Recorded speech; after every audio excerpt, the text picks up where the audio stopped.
Hey Leslie, thanks for joining me here today. How you doing this morning? I'm great, James. Thanks so much for having me. Yeah, absolutely. I'm super excited to speak with you. Before we hit record here, we were talking about kind of you're really well known in the TikTok space. I called you an OG kind of TikTok sales influencer, and I'm proud to say I believe I'm an OG TikTok follower of yours. I obviously know the last 12 months TikTok's exploded, but I've been following your content for I don't know a year and a half now, and really love what you put out there. So super excited to have you on the show. Maybe for simple introductions, why don't you just kind of give us your story and talk to me about how you got to where you're at now, and what's the story of Leslie? Yeah, absolutely. And if I'm an OG, the B2B TikTok creator, you're definitely an OG supporter, which I don't think people realize how important those early supporters are on TikTok. So shout out to you, Absolutely. James, for amplifying the voice of a woman in sales. So thank you. Yeah, absolutely. Leslie, yeah, who the heck am I? We were also talking off camera about how I'm a native Montanan. I feel like that's a really core part of who I am and what I bring to sales because it's that sort of like salt of the earth mentality. My word is my bond.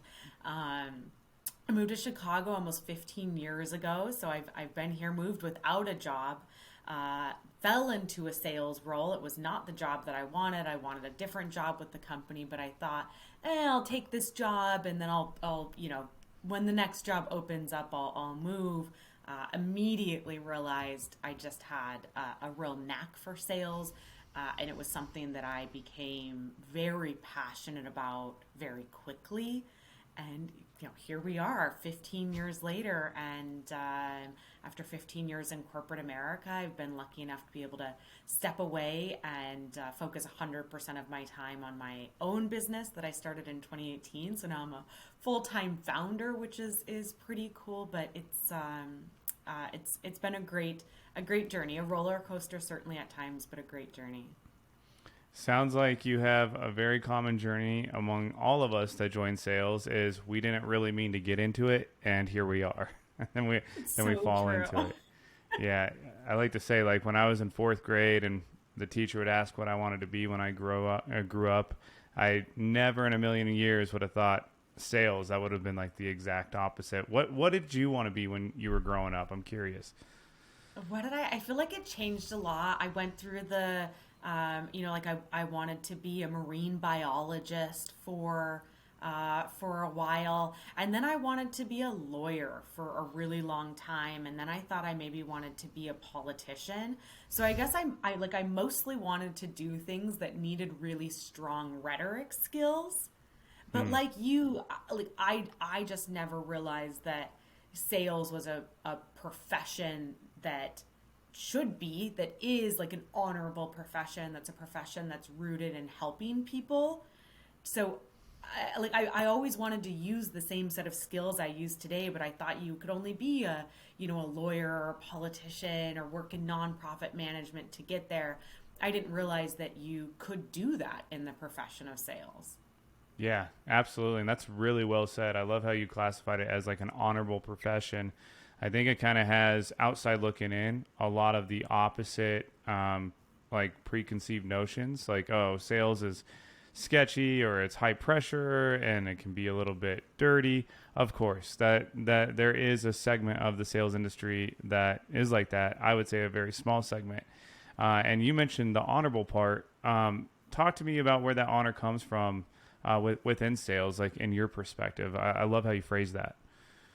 Yeah, absolutely. Something that's really, really important to me is changing that external perception of sales to make it a respected profession, to make it a profession that little kids think about as as a direction that they want to take their career. Especially because it's an incredible way to bridge like generational wealth gaps and poverty gaps. It's a Yes, profession that 100%. you can be tremendously successful in without a college degree, even sort of regardless of where where your past is, or maybe because of those lived experiences that you've had that make you more relatable to your prospects, to your customers.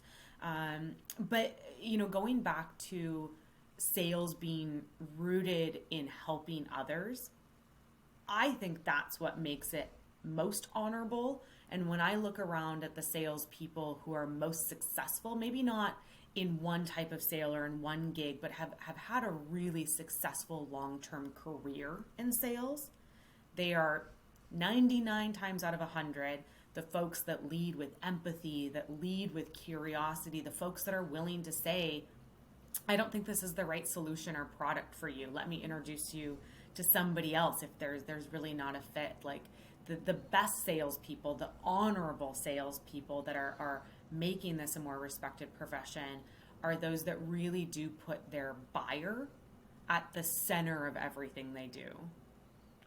100%. It's just taking the servant mentality versus the sales mentality. And I always believe if you can serve and if you can help and if you're not afraid to say no out of the best interest of your prospect or customer, then you're probably going to be really good at sales and really develop some deep relationships. Some of my best friends have came from people that I was involved in some sort of sales relationship from. Yeah. I have so many questions to ask you, and we're going to get to like a lot of the sales tactics later, but I think you have a much greater message than whatever we could dive into when it comes to trends and B2B sales and all of that. You are one of the few people, and I mean this wholeheartedly, that talk about something near and dear to my heart, and it's given people that come from different backgrounds, and you kind of mentioned it too in the honorable sales mention there. You were talking about how sales can change a wealth gap. I totally believe that. I believe sales can change lives immensely. I know a lot of your content, I've heard a lot of your content talks about two things that I think need to be highlighted much more, especially in the sales industry. Number one, women in sales and how women can thrive in sales. And I believe actually there's needs to be much more women sales leaders out there. And then number two, how minorities from a different background and maybe a more complex, rough background, whatever you want to talk about it, can really jump into a sales industry, and how as a sales community, we need to be welcoming that. I've seen multiple pieces of content from you around that. I just threw a lot at you. When you kind of hear those words, what comes to light, and give me some of your thoughts. Well, first, it just makes me really happy that that message is coming across so clearly in my content, because like you, it is really, really important to me. And the sort of like TikTok paradigm is to educate, inspire, and entertain. And so I love sharing my B2B, tips and techniques and scripts and all of that people can put into use today to help them. But it is part of a broader message that there is room for all of us in sales, and that we are each responsible for creating more space for people of color, for women, to feel welcome and feel included in sales environments. A couple thoughts that popped up straight away. One thing that I'm kind of always banging on about is that we as a sales profession need to stop hiring based on access. And I think access to higher ed is one of the easiest things to point out. You see these like SDR, BDR job roles that are requiring a 4-year degree. I deeply believe that we need to focus on hiring for lived experience versus that access to higher education. So that's a really important one to me. And I think, and this is true for making a safe space, not just for women, but anybody that's sort of an other in sales. So pretty much anybody that's not like a cishet white man, that diversity isn't enough. It's not enough for us to talk about building diverse sales teams, or, half of our sales team, is female or whatever it is. We need to take that next step towards inclusion. And that can look like making sure that you are promoting more women into leadership. Depending on the data you look at, only about 12 to 20% of B2B sales leaders are women. So it's not a lot. And the follow along data to that is that when there are women in leadership positions, the other women in the organization are automatically ranked and viewed as more competent. So there's really important knock-on effects to making sure that you are actively promoting women and people of color into leadership positions, and giving them maybe that extra training or that extra encouragement or coaching so that they are successful in those positions. And something else that I talk a lot about is just acknowledging that most of the sales literature, the sales techniques, the sales processes that we all use have been created by men and predominantly by white men. So I think just the simple acknowledgement that like all of these historical narratives, processes, etc., were created by a particular group of people for a particular group of people, and then using that acknowledgement and understanding as a baseline for why it's so important to actively include different voices, folks with different perspectives and lived experiences, because that's the only way forward, and it's the only way to really get outsiders to respect and understand how valuable the profession of sales is.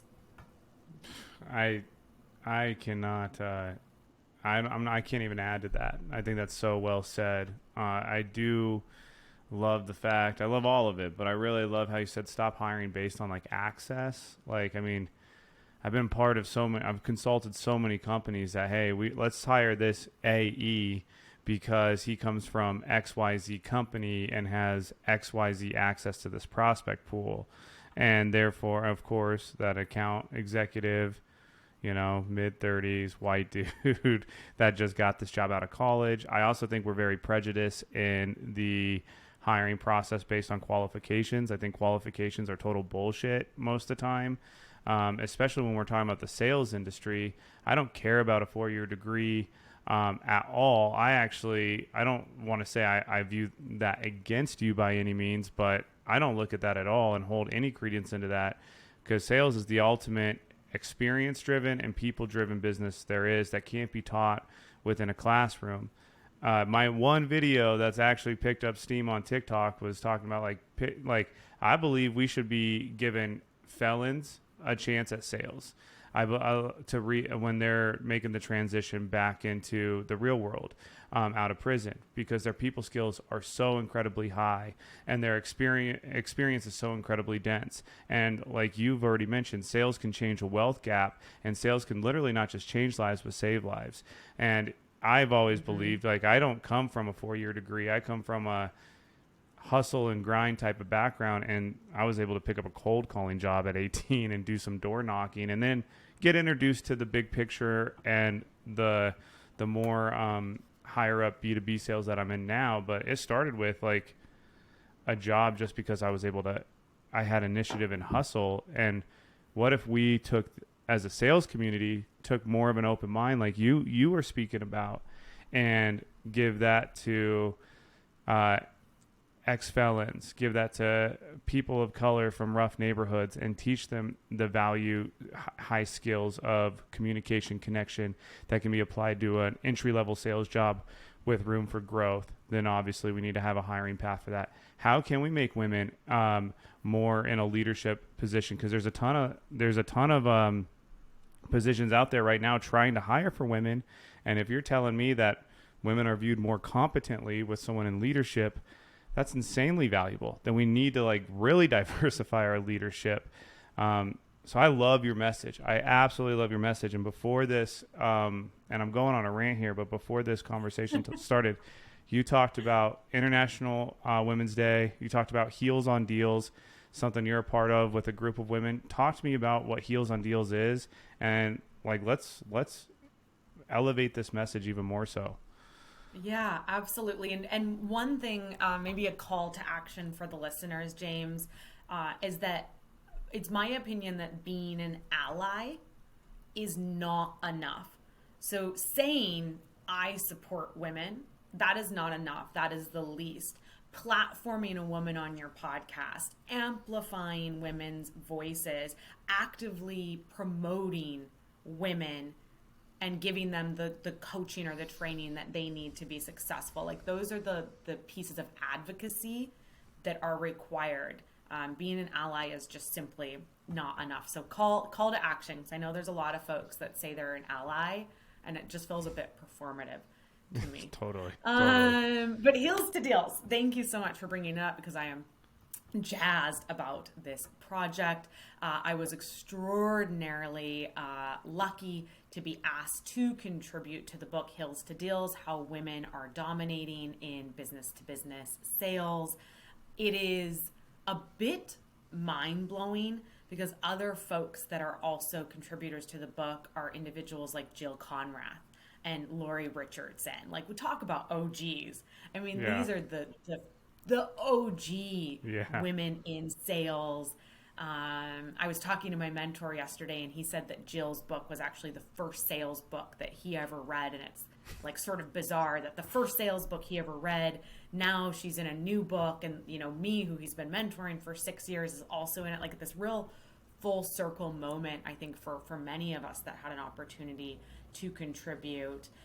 But it's a great collection of stories meant to inspire other women to consider sales as a profession, and certainly meant to educate and inspire that community of allies and advocates to get kind of a behind the curtains view of what it's been like to be a woman in sales, because the threat is that it's been really hard, but like, we're showing up and we've decided if we want change, then we're going to be that change.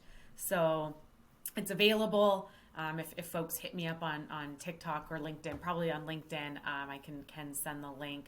And all of the proceeds are invested back into scholarships through the Girls Who Sell Empowerment Fund, to help more women get the training they need to be successful in sales. So nice give back project as well. Nice. And talking about call to action, there you go. That's pure action. So awesome that you're doing that. We'll be sure to link it in the show notes and put that out there as well. Absolutely love that. So knowing where you're at, talking about female in sales, you not only have done it, you're constantly doing it, and you're one of the bigger influencers, which might even be crazy to hear, I don't know, on TikTok and the sales community. Talk to me about why TikTok, how you got there, and just talk to me about like your journey becoming like this kick-ass sales influencer. It's so weird. I know. It's like, I have a girlfriend that constantly is reminding me that I'm like TikTok famous. And it kind of makes me blush a bit. But my journey to TikTok was actually kind of reactive. I was really dissatisfied with a lot of the content that I saw going viral on LinkedIn, because it was like super bro-y, super like hustle. I wake up at 3 a.m. and you know, that one post you probably saw, like, I work out for 4 hours and now I'm flying to, and then those posts were getting thousands of likes. And then I would see this really incredible content, either folks sharing really meaningful stories, or folks sharing really useful, really valuable advice and those, you know, tips and techniques for free, and they just were kind of falling flat on LinkedIn.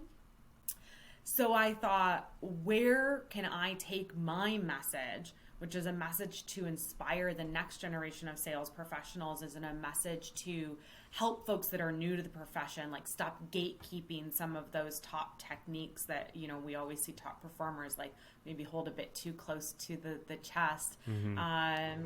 And after some consideration, I thought, I'm going to try TikTok, which was a really weird time to start it, because it's when TikTok was going to be banned in America. And it's also when Clubhouse was hot on the scene and everybody was flooding to Clubhouse. And I, for whatever reason, just really listened to my intuition and said, TikTok is the right place for me. And over the past, 15 plus months, have spent a lot of time and energy building that community.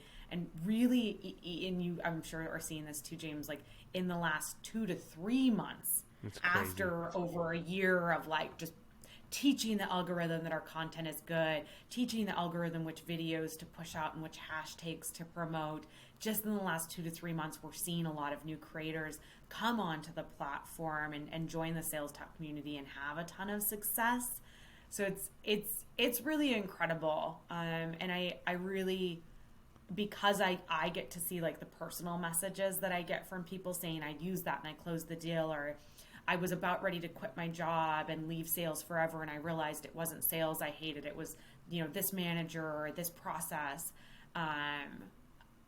Like the journey for me has been creating that community and connecting with people and helping people.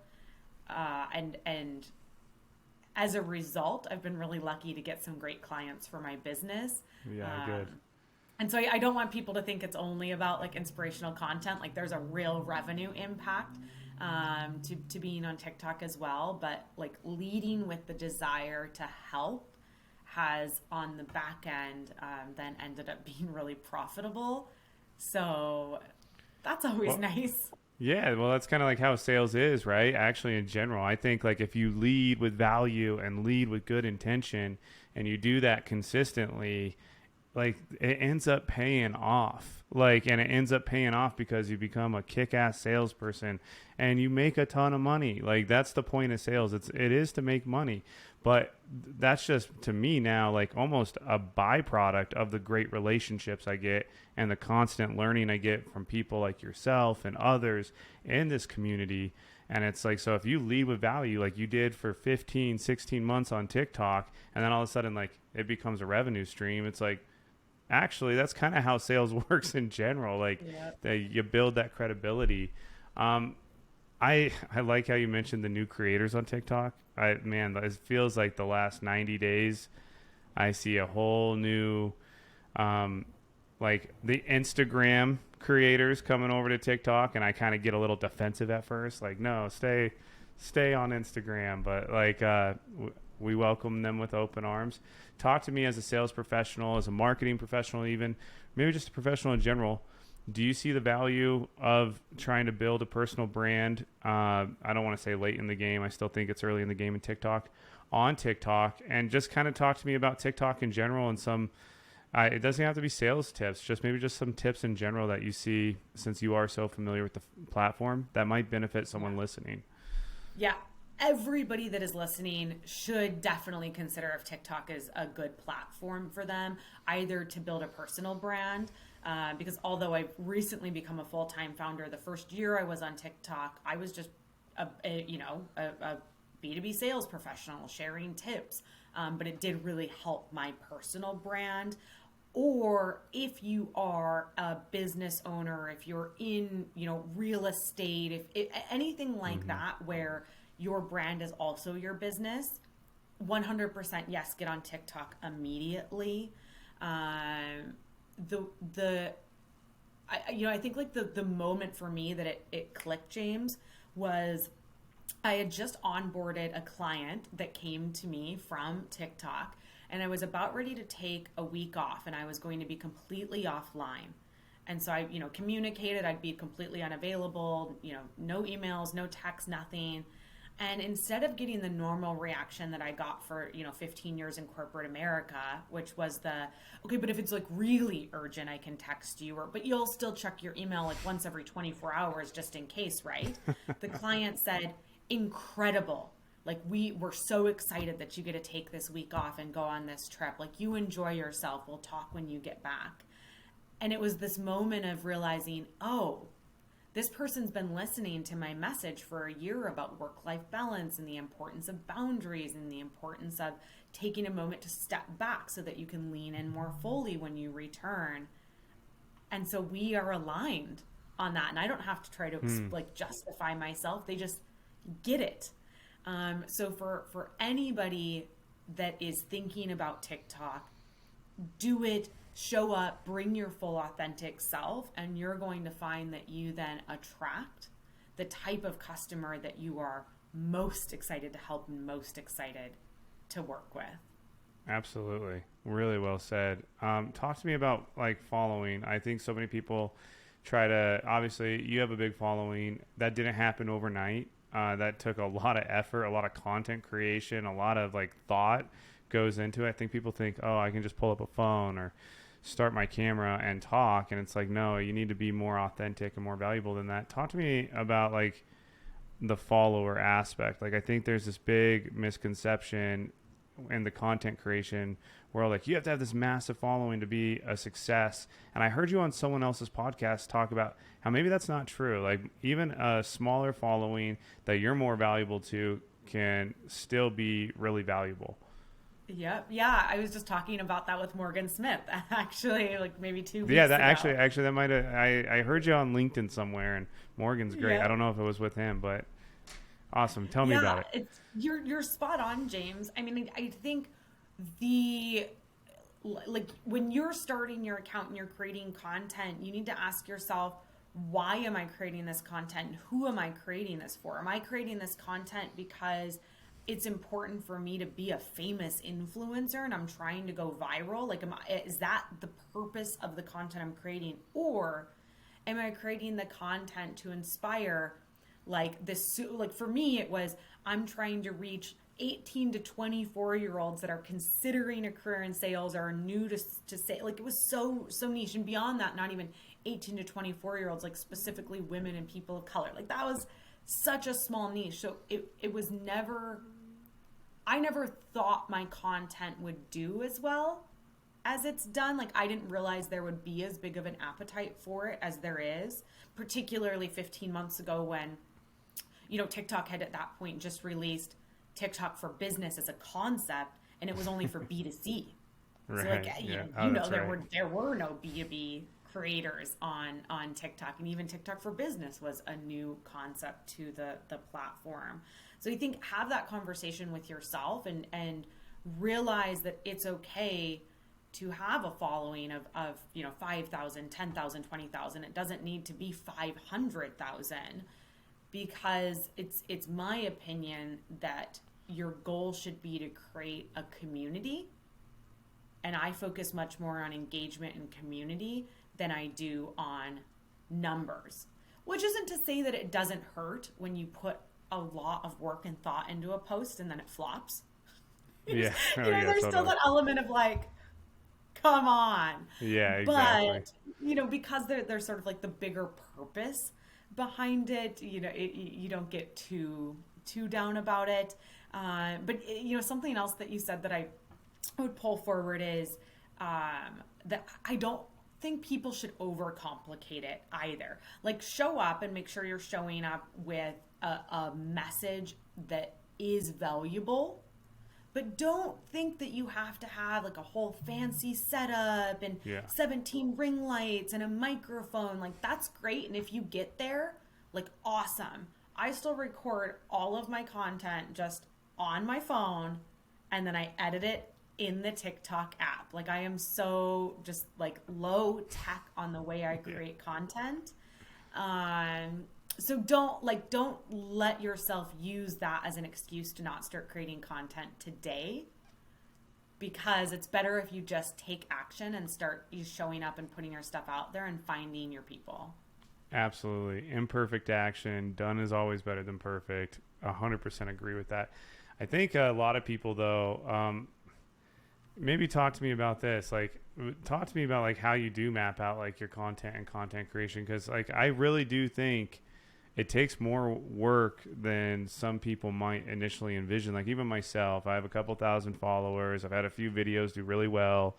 I host a weekly podcast. We have a decent sized email list, but like when it comes to TikTok and like the fact that you still edit on your phone, I think is awesome. Like that takes freaking talent and time. And I think you had a post out there like talking about like, yeah, I put a lot of time into my content, and I should get paid for it. Or I don't want to speak for you, but it was something along those lines. And I was like, hell yeah, it takes so much time to edit a freaking TikTok video. Yeah, it was I replied to a really rude comment. That's right. Yeah. Because I sell a playbook, which is like, 15 years of my knowledge brain dumped into this like really easy to navigate playbook. But it was a original video about being frustrated when top performers gatekeep the best tips. So I, took the time to put everything into this one playbook, but I sell it. It's $150. It's not expensive, but it took me a lot of work. I have to pay for the platform, et cetera, et cetera.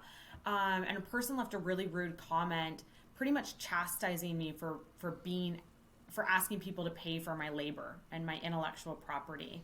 And so I went pretty hard at them because I was like, first and foremost, like if I want to charge for my labor, that's my right. You don't get to expect me to give you this for free. But as part of that video, I also shared that for folks who don't create content, who only consume it, Yes. I think it can be really, really easy to underestimate how much time it does take to create content. And depending on the type of content I'm creating, what I'd shared is between TikTok and LinkedIn, it's between 40 and 80 hours a month that I spend. So like often in a month, I'll spend the equivalent of 1 to 2 full work weeks creating free content. So you're right. I don't think that folks necessarily realize how much time it takes. Also, you don't have to take that much time if you don't want to. So it's not that that's like the barrier to entry is you need to spend 40 hours a month creating content. A couple of things that I've done that have made it a lot less time consuming. When I started, I would create whole content plans. So an easy way to start would be figure out what your umbrella message is. Like that's the thing you want your channel to be about. Then pick 5 subtopics, and then you can create a tree where you create like 5 topics underneath each of those topics. I think folks would be surprised how quickly they come up with like 100 ideas to talk about. But it takes time, and you do have to be thoughtful about it. What I've actually found works best for me is to text myself every idea that I think of. So it's all just in a really long text message thread between my work phone and my personal phone. And so when I sit down to create, I just go through all of the like kind of train of thought ideas I've had over the past, and I batch create content. So I only create like once every like 2, 3, or 4 weeks. So then I sit down and it's every sort of stream of consciousness thought I've had over that 2, 3, 4 weeks, and I can record from there. And that's what I found works best for me. So between sort of capturing all my ideas as they happen and then batch creating content, that does win me back a tremendous amount of time. But boy, editing in the app is still so time consuming. So time consuming. I'm convinced there is a business model out there. It's probably already happening of like a video company. Like, send me your videos. I will make you the most badass TikToks, and here you go, $500 a month or whatever. Talk to me about your playbook. I think this is really interesting. It's called Unleash Your Potential, a B2B sales playbook. You are right. I'm looking at this now. There are a ton of courses from what it looks like, or modules as you have them, with a lot of sub-modules in there. Talk to me about it. Yeah. So I created it last February. Again, like just because I wanted to give folks access to all of this information at a price point that was like really reasonable, right? And you see a lot of the courses out there and they're hundreds and hundreds of dollars, or you have to pay every single month to have access. And like, if that works for people, like, I'm not going to yuck your yum, but for yuck. But for me, I really like, I wanted something where people could pay one time. They had, unlimited access. It was one sort of small investment in their success. And I get extraordinarily positive feedback on it. So I know it's good. I know it's valuable. And actually on my calendar in April, which I'm really excited about, are some updates to the playbook because I'm going to add in a bunch more video. Oh, cool. So I think, because right now a lot of it is like text heavy or PowerPoint. So just to make it even more accessible based on different learning styles. So I'm excited about that evolution. But yeah, I don't know, James. I'm just out here trying to help people, but also like not go broke while I do it. And I think that's so much of sales, right? Like, you can be motivated by money and by your comp plan, and also be motivated by helping people. Those two things don't have to be mutually exclusive. Totally. And I love how real you are about it. It's like the highs are high in sales and the low can be low. Same with entrepreneurship. I've been running my own thing for coming up on 10 years now, and there's been years that have been great, and then there's been years that are tougher. And even like if you break it month by month, and I think there's this, I'm going to blame Instagram for this, but like there's this like facade of entrepreneurship. The hustle till you die mentality kind of grew there. And then like the fancy, like, oh man, I fucking hate the people that wear these like Rolex watches for like their sales meetings, like on Instagram at least. It's like, it's not always flash, and people are human. We have one of the most badass female TikTok influencers on this podcast, and you're like, I'm trying to do this and maybe not go broke. Like that's still a thought and a reason to continue. And it's not always like as flashy as people talk about. And you've made the transition from career to full-on entrepreneurship. Last few questions here actually kind of pertain to that, so this is a good segue. How was that leap of faith? Incredible. It was absolutely incredible, but with the caveat that I started my business in 2018.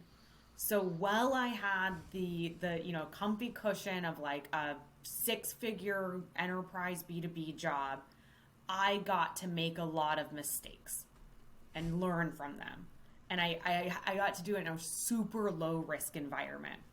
So I think a huge part of the reason, two things. One part of the reason that it's been an easier transition for me, I think, than it often is for folks, is because I had that 4 years of figuring out what I don't want to do and the types of clients I don't want to work with, and getting a lot of those foundations under me also just from like a logistics standpoint.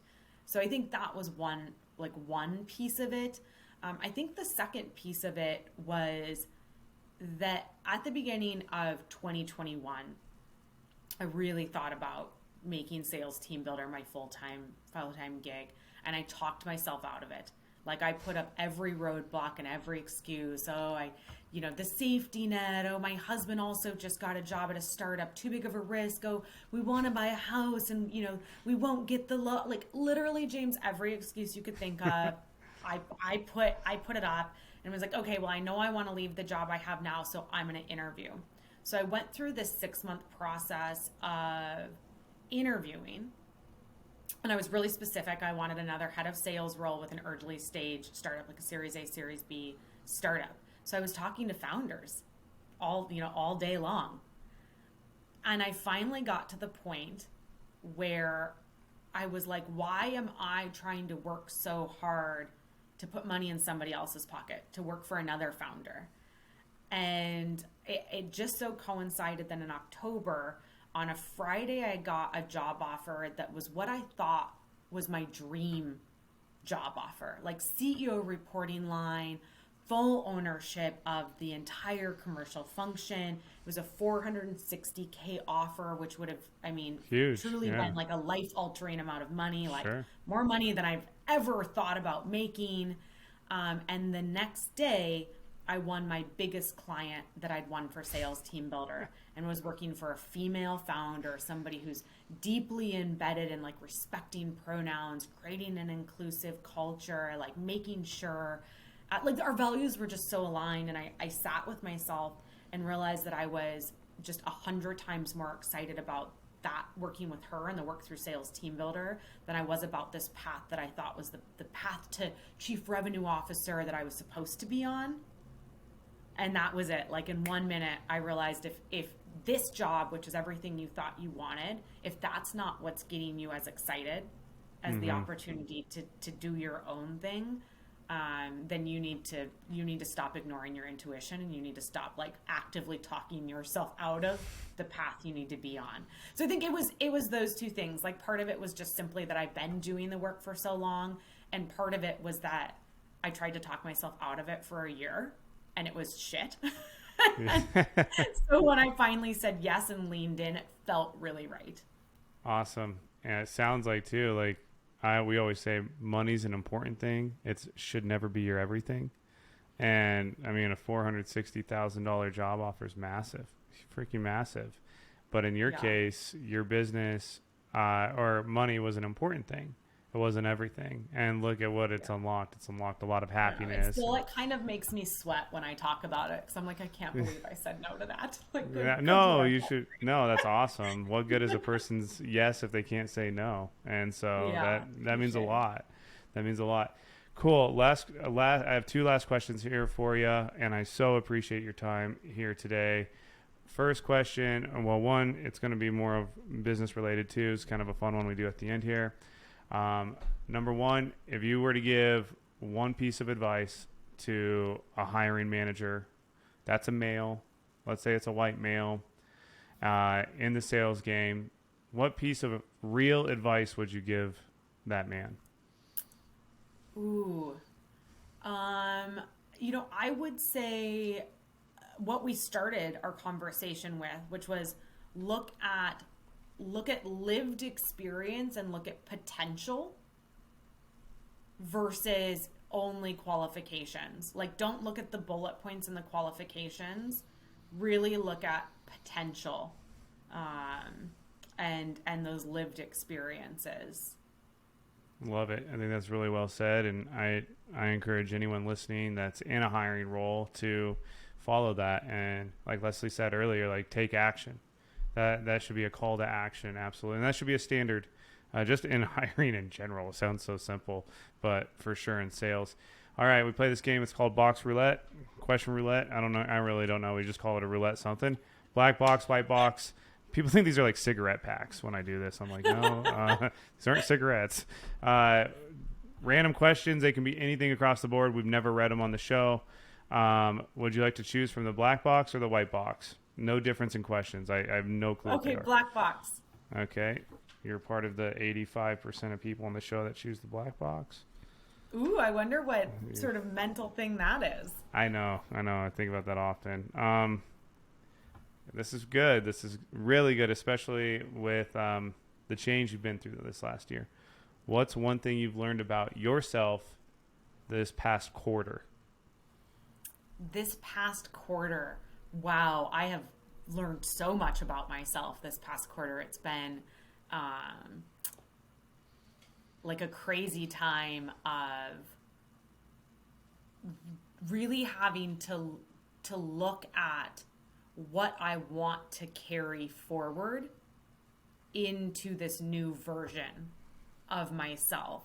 So I think what I've learned about myself is the importance of like looking at past habits and actions and activities and asking, do those still serve me? And as I get for the first time in 50 years to redefine what good looks like, are those things that I want to carry forward to create my new foundation? It's really self-aware, and I think that's really actually that's great.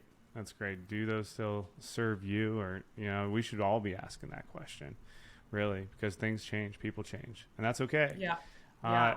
Leslie, thank you so much for joining us today. Where can people find you? Obviously TikTok, and we will link whatever you call out here below. So you don't have to spell it out. This will all be linked below. But where can people connect with you? Perfect. Yeah. So obviously Heels to Deals and the Playbook are great ways to support me. Find me on TikTok at Sales Tips Talk. LinkedIn is still a primary channel. I'm posting there every single day, so you can hit me up on LinkedIn. And I also just released the freaking cutest product. I should have brought one. I can't believe I didn't. But it's this like little glass apothecary jar, and inside of them are little smiling like vitamin capsules. And then I hand roll like daily doses of inspiration. Think like like a fortune cookie, and you can open one every day and get inspired, get your headspace right. So I'll share that one as well in case people want to check it out. But this is a really lovely conversation, James. Thank you so much for having me.